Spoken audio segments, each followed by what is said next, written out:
joined by Dr. Purvi Dodia, a highly accomplished consultant obstetrician and gynecologist with over 15 years of experience.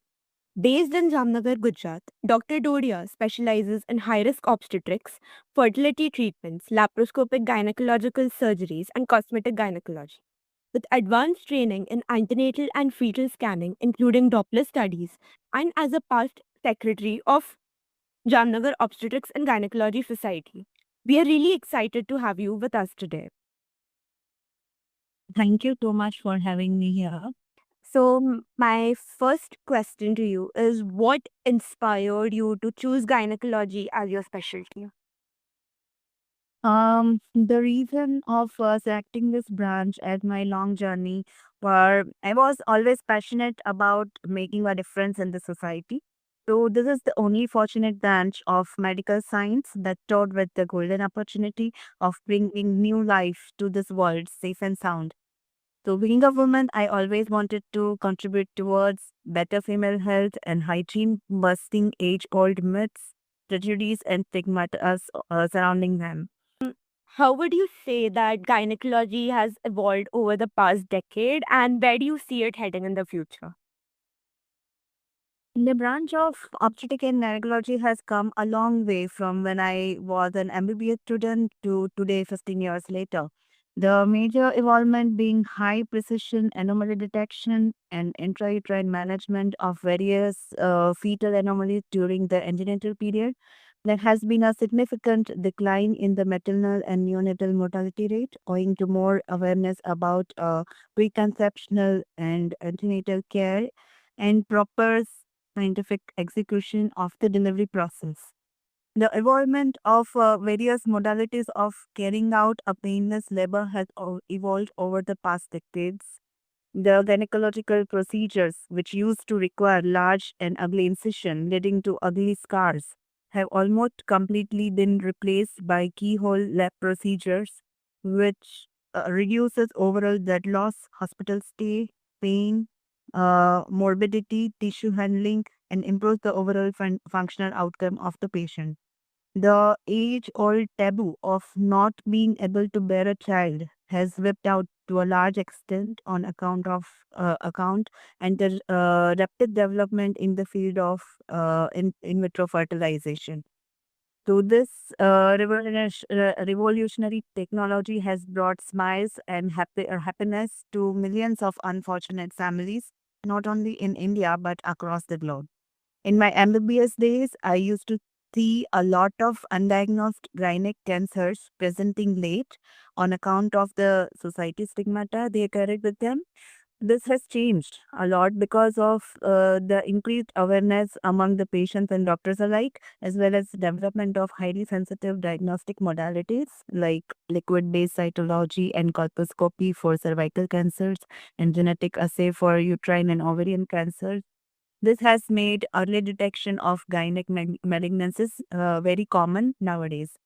Not to forget about increased awareness and acceptance of highly purified HPV vaccine, which has dramatically decreased incidence of cervical cancer.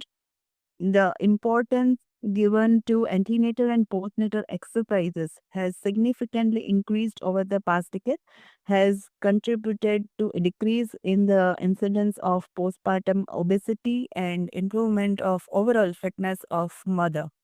Also, I remember these days when we were not supposed to talk about parts of our body, but now cosmetic gynecology is a newly evolved field focused on enhancing the appearance and function of female genitalia through surgical reshaping and other non-surgical procedures, which has led to increment of self-confidence in women through improved appearance and enhanced sexual function. Future of the branch also seems to be very bright with the advancement of technologies in robotic surgeries, designer baby, AI-based advanced diagnosis of gynecological cancer and target cell therapy, reducing the side effects of broad spectrum chemotherapy on normal tissue cells of the body. Wow, that is wonderful. As a gynecologist, practicing gynecologist, what does your typical day look like? See, the day of the gynecologist begins any time of the day or night. Yes, you have heard it right. It is an emergency branch which demands your full attention and dedication 24 by 7. So essentially, the day is totally unpredictable for obstetrician, ranging from a day full of leisure to a day where you are typically deprived of proper sleep and food also. Nonetheless, a typical day would start with morning OPD of 3 to 4 hours, followed by lunch and some free time, followed by operative procedures, followed by an evening round of OPD, finally ending in a ward round for all the admitted patients. If you decide to practice any subspecialty except obstetrics, then the emergency management of patient gets taken out of equation. Okay. What are the biggest pros and cons of choosing gynecology as a career option? The pros of this branch, like it's a good blend of medicine and surgery, immense work satisfaction, and chance to positively impact patients' life. You get job security as 50% of the population would need me for some reason or other. Even a strong patient-doctor relationship due to longer follow-up, good image in the society for being a birth-giver and caretaker. These are all the pros, but when you see towards the cons, there is the small percentage of gynecologists who are practicing exclusively specialized work like fertility care, fetal medicine, cosmetic gynec, etc. The remainder 90% of OBGY practices obstetrics in their day-to-day life and face some problems like very poor work-life balance as an obstetrician, long exhaustive work hours leading to high stress and burnout. But believe me, at the end of the day, the pros outweighs the cons. That is really insightful.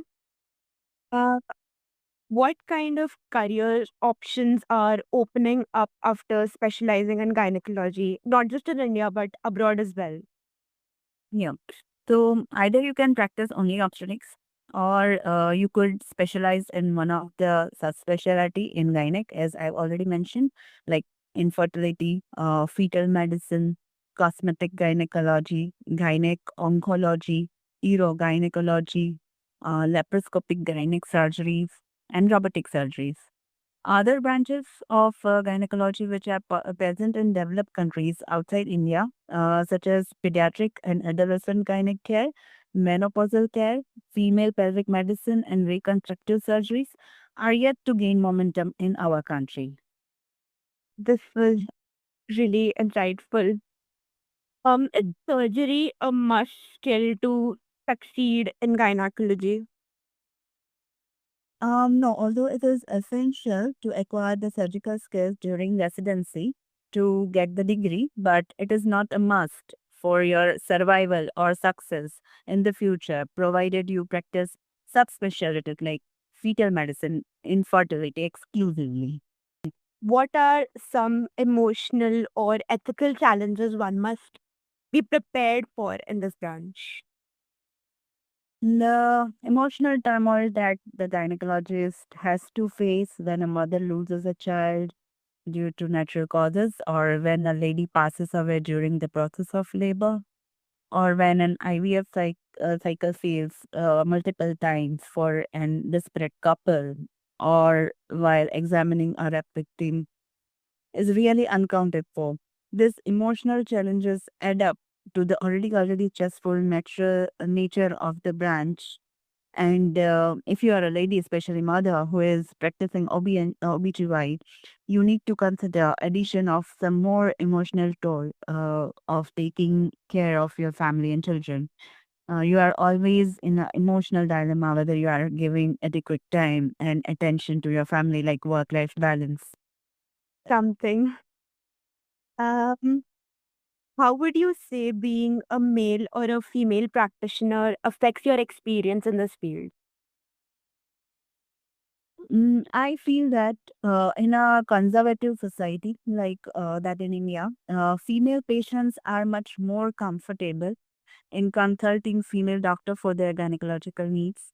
Not only because of the privacy issue, but also because they feel female gynec would be more empathetic towards their problems. Being a female gynec, you are constantly under mental, physical, and emotional stress than male counterpart, as you have additional family responsibility to be taken care of. So these are the problems which we see the difference in between the male and female practitioner. Okay. What would you say a student should consider before choosing gynecology as their PG specialty? If you are one of those passionate doctors in who want a good blend of medical and surgical practice, who want good work satisfaction, enjoy your good stature in society with a good lucrative income, but are willing to compromise a little bit on work-life balance and high demand and stresses associated with this branch, then obstetric and gynecology is the branch to be in. But the harsh reality in today's world is your marks in TG. That would decide whether you would be able to get this coveted branch or not. That is very true. Okay. Last question. If you had to give one piece of advice to an MBBS student unsure about gynecology, what would it be? Unsure about choosing the gynec. How is that possible? Either you love gynec or you hate. If I would be given another opportunity to select another branch in my lifetime, it would still be surely be gynecology. But if you generally someone is confused, then I would recommend spending more time in your gynec department or visit a known gynecologist to experience what day-to-day gynecology is all about. And that would probably clear the skies of the dark clouds of confusion surrounding the selection of gynec as a branch to pursue. That is amazing. Um, Thank you so much for your insight.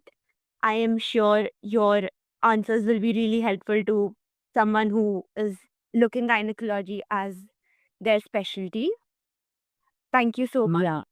It was Thank you. I just want to give one closing remark or closing segment to the students that chase your dreams, listen to your heart, work hard, be honest and kind. All the very best for your future. Thank you so much. thank you so much. Thank you.